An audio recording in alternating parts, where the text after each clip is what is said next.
Prosedur statistik yang digunakan dalam diskriminasi item terdiri dari dua teknik, yaitu indeks diskriminasi dan variety of correlational indexes. Indeks diskriminasi yang disimbolkan dengan huruf D digunakan untuk tes yang mengukur kemampuan atau tes seleksi untuk mengetahui apakah seseorang lulus atau gagal, atau bisa juga dalam bentuk soal tes benar salah. Untuk menghitung indeks diskriminasi, peserta tes terlebih dahulu perlu diklasifikasikan ke dalam kelompok yang berbeda berdasarkan perolehan skor total setelah mengikuti tes. Kelompok kategori terdiri dari dua tingkatan ekstrim, yaitu kelompok yang mempunyai kemampuan tinggi dan kelompok yang memiliki kemampuan rendah. Pembagian kelompok dengan skor tertinggi dan dengan skor terendah cukup diambil sebanyak 27% dari keseluruhan distribusi skor. Kita akan lihat contoh berikut ini. Misalnya pada sebuah tes, skor tertinggi yang diperoleh adalah 76 dan skor terendah yang diperoleh ada 11. Jika jumlah peserta tes 100 orang, kita akan mengambil 27% dari 100 orang yang memiliki skor tertinggi, yaitu 27 peserta, yang akan diambil mulai dari skor 76 terus ke bawah sampai mencapai jumlah 27.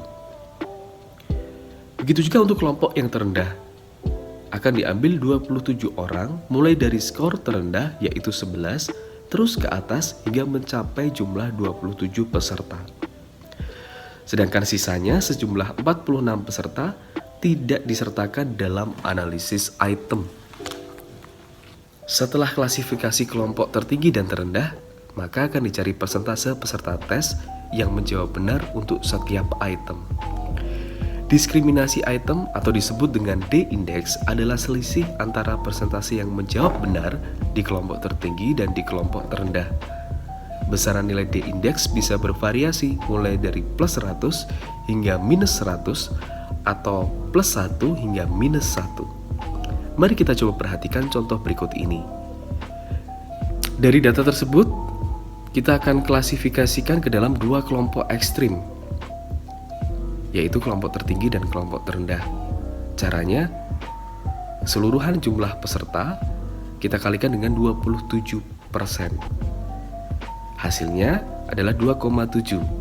Kemudian kita akan bulatkan menjadi 3. Nah, sekarang kita akan mencari 3 peserta dengan skor total tertinggi dan 3 peserta dengan skor total terendah. Nah, kita akan dapatkan kelompok skor tertinggi 3 orang, yaitu partisipan C dengan skor total 9, partisipan A dengan skor total 8, dan partisipan C dengan skor total 7. Untuk kelompok skor terendah, kita dapatkan partisipan I dengan skor total 2, partisipan B dengan skor total 3, dan partisipan E dengan skor total 5.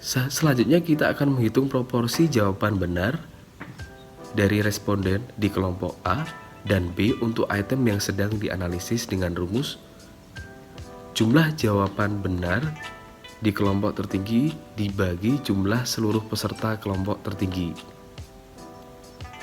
Nah, untuk kelompok skor terendah, jumlah jawaban benar di kelompok terendah dibagi jumlah seluruh peserta kelompok terendah.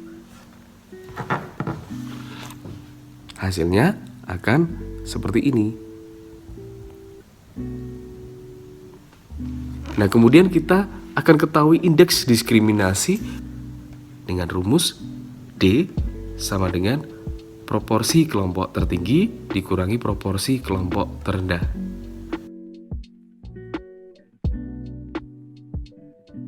D menghasilkan skor 1. Interpretasinya, semua responden di kelompok tertinggi menjawab item tersebut dengan benar dan semua responden di kelompok terendah menjawab salah.